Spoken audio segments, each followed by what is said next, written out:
Dive Podcast, straight talk on politics, national security, and America's future. With Robert Johnson and Linda Miller, we cut through the spin, tackle the tough issues, and give you the real story behind today's headlines. Subscribe now and hit the notification bell to stay informed. Okay, let's unpack this. Today, we're diving deep into, well, a really complex web of recent geopolitical events. You have a fascinating array of insights covering everything from shifting alliances, critical weapon supplies, leadership strategies, and even the nature of nation states themselves. Right.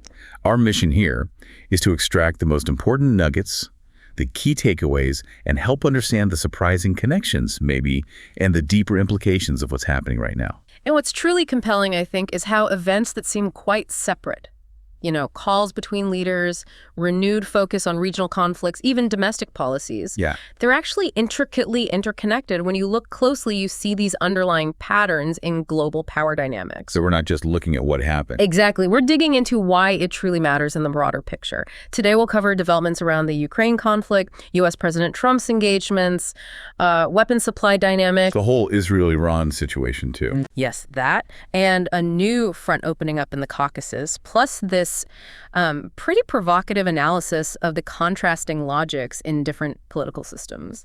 All right, let's kick off with that first big piece, the aid dynamics. It's framed here as the shifting sands of aid. This involves U.S. President Trump, Ukraine, and what's being called a double ultimatum. So recent reports point to a major development, a suspension of U.S. weapons supplies to Ukraine, specifically the Patriot missiles. That's right. Highly sought-after systems. And this is being portrayed as a really critical turning point, something that fundamentally alters the calculus for everyone involved. It is. And the stated reason for this suspension, with this idea of arsenal depletion in the U.S., that's apparently highly contested. Contested how? Well, the information suggests many within the U.S. Ministry of Defense were, frankly, shocked by this pretext, which suggests, a deeper motivation. So not just running out of missiles. Probably not just that, or perhaps not that at all. The idea that it was a unilateral decision by U.S. President Trump, maybe influenced by figures like Peter Hegseth, that's being debated. Right. The skepticism around arsenal depletion as the main reason, it's quite strong. It really raises questions about the true motivations behind such a pivotal change. This isn't just logistics, it's seen as a strategic move. Okay, here's where it gets really interesting then. It's not just about cutting off aid. The suggestion is this is part of a sophisticated double ultimatum tactic. Explain that. The strategy seems designed to pressure both Russian President Putin and Zelensky simultaneously. Okay. And the fact that U.S. President Trump reportedly had calls with both leaders around this time indicates, in this analysis, a critical decision point. The implication being? That maybe initial hopes for, let's say, constructive engagement from both sides, that didn't pan out. Right. So this lack of progress apparently forced this new phase of strategic pressure. A deliberate maneuver, it seems, to push both parties towards certain outcomes. It's a high-stakes play. And this maneuver, it leads to a pretty concerning long-term prediction, what's being termed the Vietnamization of the war. Vietnamization, meaning a slow bleed. Essentially, yes. The expectation outlined is that supplies might resume eventually, but not in decisive volumes. It's described quite graphically as offering almost a dead man's plaster. Wow. Implying a slow, multi-year disengagement for the U.S., leading towards a gradual weakening and eventual defeat for Ukraine, rather than a quick Afghan-style withdrawal. So a drawn-out decline. Exactly. This slow bleeding strategy implies reduced aid, which, the analysis argues, allows Russia to steadily escalate its air and ground campaigns, gaining ground slowly but surely over a long time. And if this Vietnamization scenario plays out, the argument is that future peace proposals from Russian President Putin will just get tougher, more demands. That's the prediction. Escalating territorial demands. Moving beyond the current 4 regions Russia claims, maybe to 6, then 8, an escalating pattern as the war drags on. It's a stark outlook. Prolonged conflict, diminishing returns, increasing losses for Ukraine. Driven by a perception that time is on Russia's side. That seems to be the underlying assumption. Yes, time and attrition. Which brings us to Ukraine's internal situation, the challenges it faces, especially mobilization. Yes, this is critical. The material highlights a growing urgent need for personnel. It points to these unprecedented ad campaigns targeting women for military service. Recruiting women now. Actively. And there's a strong prediction that compulsory mobilization of women could start by autumn, maybe even sooner, like July. That really underscores the severe personnel deficit after 4 years of intense war. 4 years is a long time to sustain that level of fighting. It is, and there's a sharp contrast drawn with Israel in 1948, which immediately understood its demographic needs. The analysis suggests Ukraine took 4 years to grasp this. So the argument is that quantity matters, Right. fundamentally. Precisely. In a conflict like this, the sheer numbers needed, quantity is quantity, as the material stresses, can't just be overcome by tactics or tech alone. This demographic reality is presented as a critical vulnerability. What really stands out in the analysis is this geopolitical formula that's put forward. It sounds quite bleak. It is rather stark. The first part asserts, there is no state in the world for which the benefits of supporting Ukraine are higher than the benefits of confrontation with Russia. Okay. And the second part? Equally stark. The benefits of cooperation with Russia will always infinitely exceed the benefits of cooperation or confrontation with Ukraine for any state in the world. Wow. That's quite a statement. What does that imply? Well, connecting that to the broader picture, the argument suggests a fundamental imbalance in perceived national interests globally. Meaning very few countries, if any, really stand to gain from a long conflict with Russia, especially when they weigh the costs, economic, diplomatic, resources. Right. The material points to Europe's public stance, robustly supporting Ukraine, while at the same time significantly increasing purchases of Russian oil and gas, often exceeding the total aid given to Ukraine. That's explicitly called hypocrisy in the analysis, right? Yes, directly. The argument is that this economic flow indirectly, but very effectively, fuels Russia's military and sustains its war effort. It's this complex situation where public positions and underlying economic or strategic realities seem to diverge sharply. So pulling back the curtain on U.S. President Trump's decision to limit aid, what's the narrative presented there? Is it just about money or is it deeper politics? The contention is that it's not primarily commercial, despite, a broader desire to sell weapons to Europe.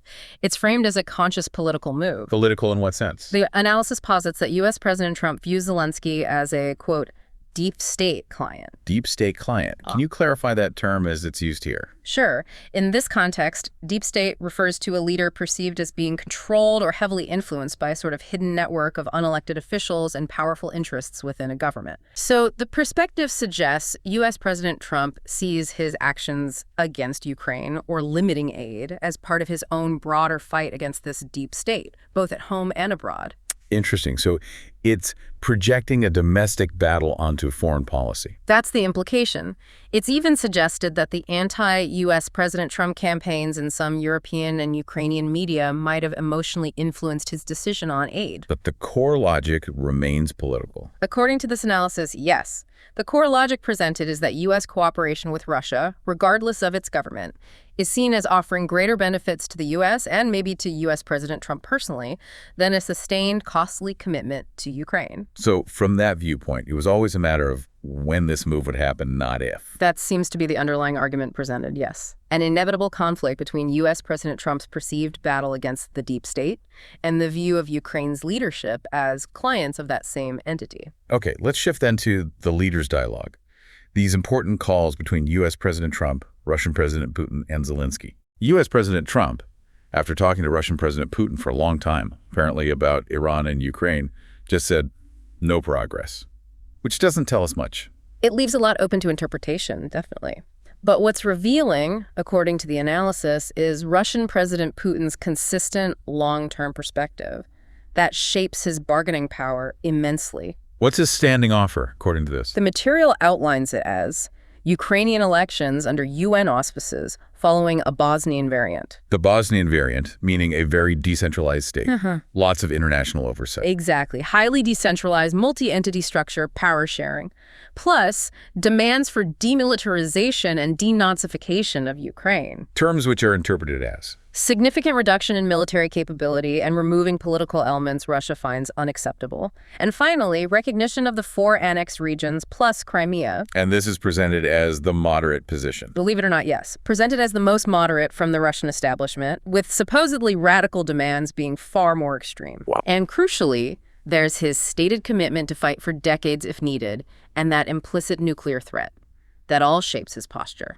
And right after U.S. President Trump's call with Russian President Putin, This massive strike on Kyiv happens. 500 missiles and drones. Yes, the timing is stark. It's interpreted as a clear sign of Russian President Putin's indifference to U.S. President Trump's words or any diplomacy. A message, essentially. A strong one. The Russian perspective conveyed is that they see themselves already at war with NATO in Ukraine, so they feel nothing more from the West. It's a demonstration of resolve, rejecting external pressure. And this ties into U.S. President Trump's own unfulfilled promises, the 24 hours or 100 days claims. Exactly. The material highlights those past claims as consistently unfulfilled, leading to some disappointment, even among his supporters. So the analysis suggests his actions follow standard procedures rather than being radical game changers. It suggests he operates within existing bureaucratic logic, mostly, not taking truly extraordinary measures, military, economic, diplomatic, to force a resolution. Despite the rhetoric, he hasn't fundamentally challenged the established foreign policy frameworks, according to this view. Okay, now contrast that with U.S. President Trump's call with Zelensky. Zelensky's public statement focused on air defense, joint defense production, drones. Sounding quite positive, looking towards cooperation. But this positive spin contrasts sharply with the simultaneous, unacknowledged suspension of Patriot supplies we talked about. Right. A major disconnect between public statements and the on-the-ground reality of military aid. Which raises questions about Ukraine's overall strategy. It does. The strategy is described as relying heavily on selling heroic emotions to the West for money and weapons. As opposed to Russian President Putin's focus on internal resources, self-sufficiency, mobilization, and then there are these alarming figures on corruption within Ukraine's defense sector. What kind of figures? Astounding ones. 240 billion hryvnia, that's billions of US dollars, paid to the Ministry of Defense for weapons that were never supplied. Never supplied. Correct. And 2/3 of that amount is suspected to be outright fraud. Plus, 55% of last year's state defense order just wasn't fulfilled. 55%. That's huge. Yeah. It points to massive inefficiency at best. Or worse. The situation described gets darker. Ukrainian security agencies, the SBU and DBR, are accused of harassing productive defense companies for live money, basically. Extortion. Instead of going after the fraudsters who took the $240 billion. Precisely. So the analysis asks, why should U.S. President Trump, or any donor, keep pouring aid into a system described as so corrupt and inefficient, a system seen as stealing from its own soldiers? A tough question. And this leads to a historical analogy used in the material, comparing Ukraine to the Ottoman Porte. The late Ottoman Empire, known for being ineffective but propped up by outside powers. Exactly. Ukraine is seen similarly a chronically ineffective state kept alive by external powers, mainly Europe, as a buffer against Russia. But with a key difference. Yes, Ukraine is seen as much weaker, and now facing the desperate step of mobilizing women. The analogy supports the argument that even with unlimited resources, the current system described seems incapable of using aid effectively or mounting an efficient defense. So the core problem isn't just resources, it's organization, governance, policy. The analysis strongly suggests the latter, deep-seated issues beyond just the supply of funds or weapons. This connects to another concept explored. The headless logic of democracies. The idea that U.S. President Trump rewrote the war's financial burden onto Europe. Compelling Europe to shoulder more of the cost. But the material points out the EU's promised 30 billion euros. Well, Ukraine reportedly needs 58 billion annually just for basic social and financial stability. A huge gap. A persistent, significant gap between promised aid and actual needs, suggesting Europe's current commitment, while large, is still insufficient for Ukraine's fundamental survival. And there's an example used here relating to Germany's refugee policy. Yes, quite a specific one.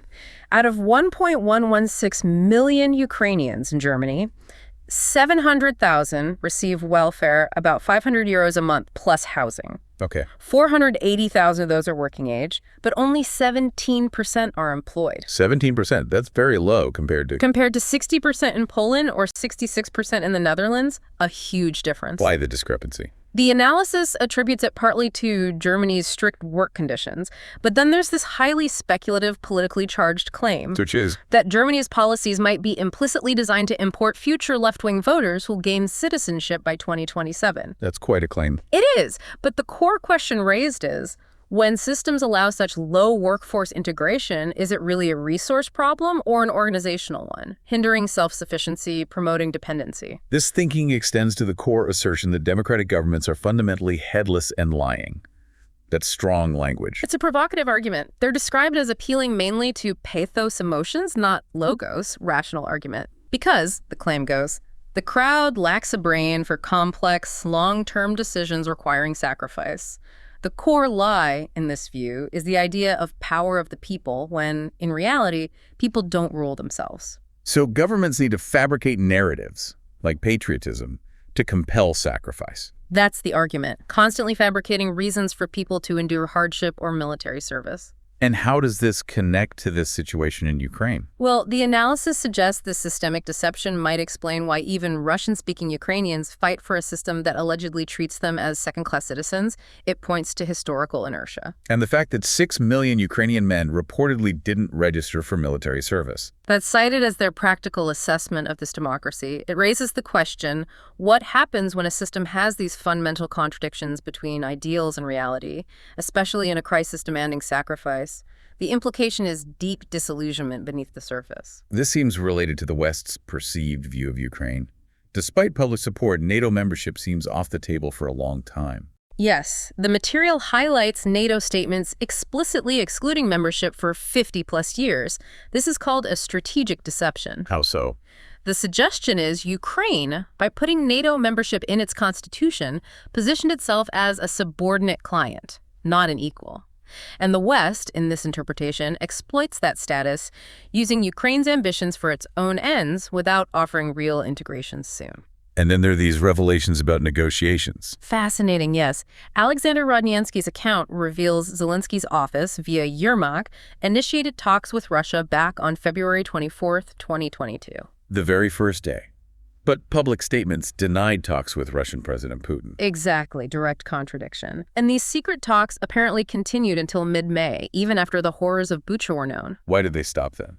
The analysis suggests they stopped only after promises of a decisive military defeat for Russia came from the Ramstein Group meetings. So either Zelensky's government was deceiving the public, or they were deceived by Western promises of victory. The material suggests it's likely both. A complex mix of strategic deception and perhaps miscalculation on multiple sides. A stark contrast between the public face and the behind-the-scenes reality. Okay, let's pivot to the regional flashpoints. First, Israel and Iran. The Iranian attack on Israel is described as pure imitation, symbolic, avoiding casualties with advance warnings. While Israel, conversely, is described as having honestly bombed, direct, impactful, aiming for real damage, a clear difference in intent is suggested. What about the nuclear implications? Profound, according to this analysis. Iran getting a nuclear bomb is seen as practically inevitable. Leading to a parody of deterrence, mutual nuclear threats like the Cold War. Very dangerous. And the conflict itself will just keep repeating. That's the argument. It will repeat until a fundamental solution is found, meaning the disappearance of either Israel or the Ayatollah regime, because the first causes of the war, the core ideological opposition, haven't been eliminated. So Israel felt it had no options but to retaliate? That's the assessment presented. Trapped in a cycle where the underlying issues persist, leading to repeated, possibly escalating military clashes. All right, let's turn to the Caucasus. A second hybrid front reportedly opened for Russian President Putin. Yes, triggered by a specific dispute, arrests of Azerbaijani mafia figures in Russia, met by retaliatory arrests of Russians in Azerbaijan. What does this signal? Potentially a temporary alignment between Azerbaijan and Armenia against Russia, which is remarkable given their history. Possibly linked to the Zangezur corridor issue and weakening Russian influence in Armenia. That's the suggestion, a significant geopolitical shift. And the assessment of Russian diplomacy here is not flattering. No, it's described scathingly as having managed to alienate both Armenia and Azerbaijan simultaneously, a remarkable achievement. Contrasted with Erdogan and Aliyev, whose political skill is deemed excellent, far superior to Russian efforts, especially with their home advantage and Turkey's NATO military power. Russia is described as a nego imperia, an under-empire. Yes, implying it's too weak and disorganized to push everywhere at once. It might retreat from the Caucasus temporarily, but the prediction is it will return in 5-10 years. Why? Because of succession of policy, long-term planning, like gathering of lands common in empires. And a major future conflict for Russia is predicted with the Terran, the Turkic world. Yes, encompassing Central Asia and the Caucasus, a huge long-term challenge. Okay, let's unpack that. This isn't just local skirmishes, it's about clashing historical forces, the long-term map of Eurasia. Absolutely. The prediction of conflict with the Turan world points to a fundamental redefining of power dynamics in a vital region. And it suggested Europe benefits from conflict in the Caucasus. Explicitly, because it distracts Russian President Putin from the Baltics, which became even more critical after Finland and Sweden joined NATO. So it's a cynical view. Instability in one place helps elsewhere. It points to that kind of cold, calculating realpolitik. Multiple players seeing benefits in conflicts that divert rivals or drain their resources, often at great human cost locally.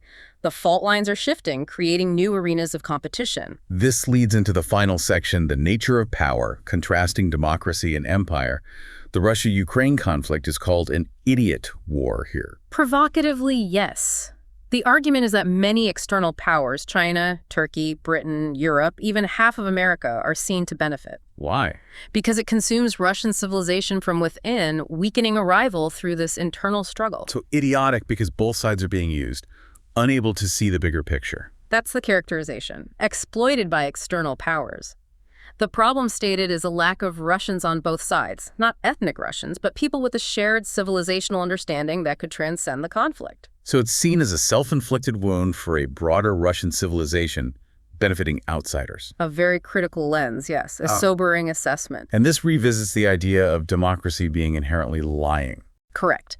The argument that democracy claims power comes from the people, but actually rules over them without sacred authority. Requiring fabricated narratives. Yes, like patriotism, to compel sacrifice. The example used is Ukrainian MPs allegedly vacationing during the war while defense contracts go unfulfilled, highlighting the perceived disconnect and hypocrisy. So the question raises, how does a system built on these contradictions sustain itself in crisis? Exactly. And this leads to the contrast between the national state and empire. The national state is described as inherently aggressive. Why aggressive? It's argued it needs a single chosen people and an external enemy for identity. This leads, inevitably, it seems, to internal violence against those who don't fit the correct criteria. Language, culture, even physical traits in extreme examples. And the example given is the destruction of Bulgakov monuments in Ukraine. Yes. Presented as self-inflicted damage driven by a nationalistic, almost Gnostic sect mentality, insular, ideologically pure, rejecting anything foreign, even its own heritage. And empire, in contrast. Described as the most harmless, non-violent way to unite diverse peoples under one symbolic umbrella, promoting maximum tolerance because it doesn't need an external enemy for definition. The historical argument being that modern democracies, especially nationalist ones, tend towards totalitarian control, internal purging, like religious sects. It points to the violence in Eastern Europe after empires collapsed, as new nations define themselves through conflict. So the national state inherently breeds conflict in this view. That's the strong implication, whereas empires, despite their flaws, could manage diversity less violently. So what does this all mean for the future of the conflict? The conclusion seems to be that Europe isn't cut out for this kind of war. Yes, despite its size and tech, it's not seen as equipped for the dirty trench warfare Russians and Ukrainians endure. Implying Europe's strategy is to let it drag on, use Ukraine as a buffer. That's the strategic calculation suggested. Prolong the conflict for Europe's benefit without full commitment. The tragic view presented is that while external powers benefit, the internal logic, especially Ukraine's, as depicted here, seems self-destructive, driven by emotion and a flawed understanding of power dynamics. A bleak outlook, then, suggesting the systems themselves perpetuate the conflict. The perspective suggests that, yes, the nationalistic frameworks seem predisposed to conflict. Without fundamental shifts in principles and self-perception, the analysis implies the cycle continues. In a world where conflicts are increasingly shaped by these internal logics and perceived interests, how do we discern the real motivations behind policies? What does it mean when stated goals and observed outcomes diverge so sharply? Something to consider. The long-term implications of these patterns and how they might keep unfolding globally. Subscribe to our podcast on Spotify, Apple Podcasts, and YouTube. We are here to make things clear. New episodes every day.